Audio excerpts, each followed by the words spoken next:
Let me tell you something that might genuinely change how you hear every conversation you have with a woman from this point forward.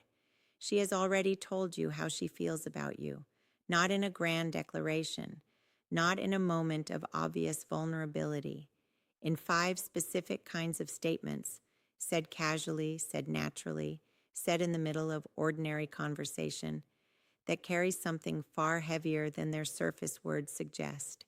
And most men hear them, nod, respond to the surface, and walk away with absolutely no idea that something significant just passed through the room. Today, we are going to change that permanently. Here is the quiet frustration I want to speak to directly. You have conversations with women that feel different, charged with something you can feel but can't quite name, and afterward you replay them, looking for the signal you might have caught, wondering if what you sensed was real or imagined. That uncertainty is exhausting. And it comes from one place. Nobody ever decoded the specific verbal language women use when they're drawn to someone but not yet ready to say it plainly. You've been listening to the words. You needed to be listening to what the words carry.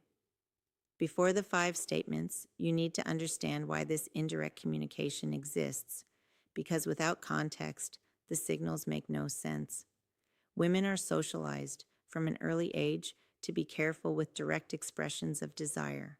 Saying, I want you outright carries social risk, the risk of rejection, of being perceived as too forward, of vulnerability without guarantee of safety. So instead, the feeling finds other pathways. It leaks into specific kinds of statements that sound ordinary but function as something else entirely. Understanding this is not about decoding a manipulation. It is about developing the emotional intelligence to receive what is genuinely being offered, carefully, bravely, in the only language that felt safe enough to use. This one sounds simple. It isn't.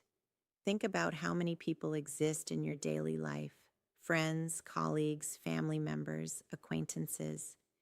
Now think about how rarely someone from that list occupies your unprompted thoughts during an ordinary day, appearing in your mind not because something reminded you of them, but just because they were there in the background of your consciousness.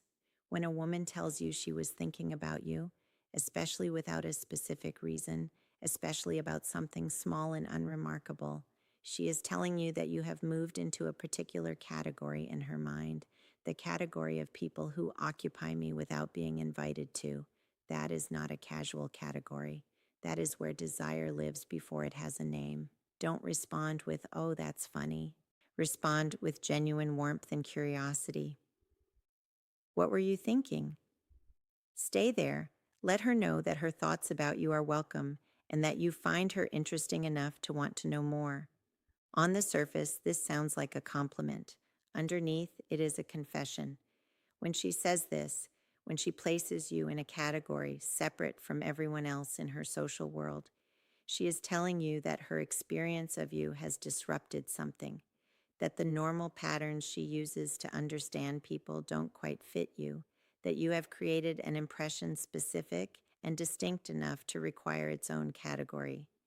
People do not build separate categories for people they feel nothing toward.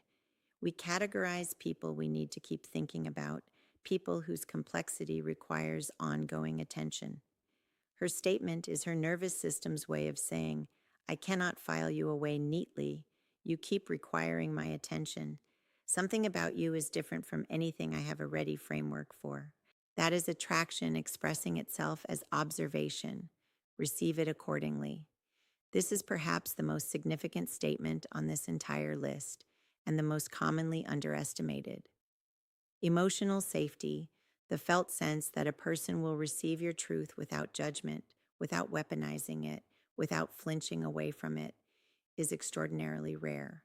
Most people move through their entire lives with very few relationships where they feel genuinely free to be honest. When a woman tells you she feels like she can tell you anything, she is not describing a personality trait of yours. She is describing an experience she has in your specific presence, an experience so uncommon in her life that it is worth naming out loud. And here is the psychological truth underneath it. Women do not feel that kind of emotional freedom around people they feel nothing romantic toward. Safety of that depth, the willingness to be fully known, is intimacy. It is the emotional version of exactly what she hasn't said in words yet. Hold it carefully. Be worthy of it. Because being someone's safe place is one of the rarest and most meaningful things one person can be for another. Pay close attention when this phrase appears, because it is one of the clearest signals available in verbal communication. I don't usually text first, but I don't usually share this with people, but I don't usually suggest plans, but every version of this statement has the same underlying structure. She is acknowledging that she is departing from her own patterns.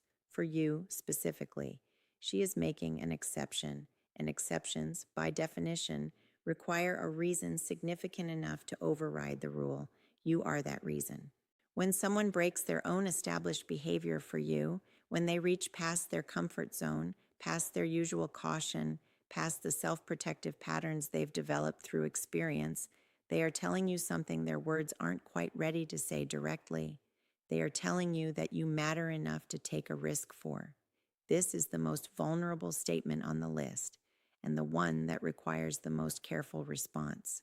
When a woman says something like, "I can't believe I'm admitting this to you," or "I don't know why I'm telling you this," or "I hate that this is something you now know about me," she is in the middle of doing something that costs her something.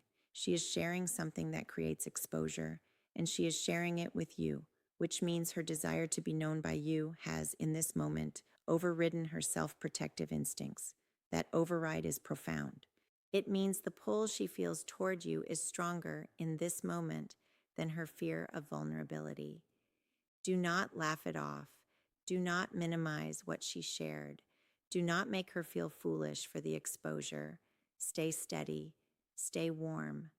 Let her feel, through your response, that she was right to take the risk, that you can hold what she gave you without dropping it, because that experience of being vulnerable and received without consequence is exactly what deepens a connection from interesting to essential. Here's what I want you to take away from everything we covered today. She is speaking. She has been speaking this entire time in the specific, careful, brave language available to someone who wants to be closer to you but hasn't yet found the safety to say it in plain terms. Your job is not to decode her like a puzzle. Your job is to become present enough, emotionally fluent enough to actually hear what's being said underneath what's being said. Because the moment you start hearing it, the moment you receive these statements with the warmth and the recognition they deserve, everything between you changes.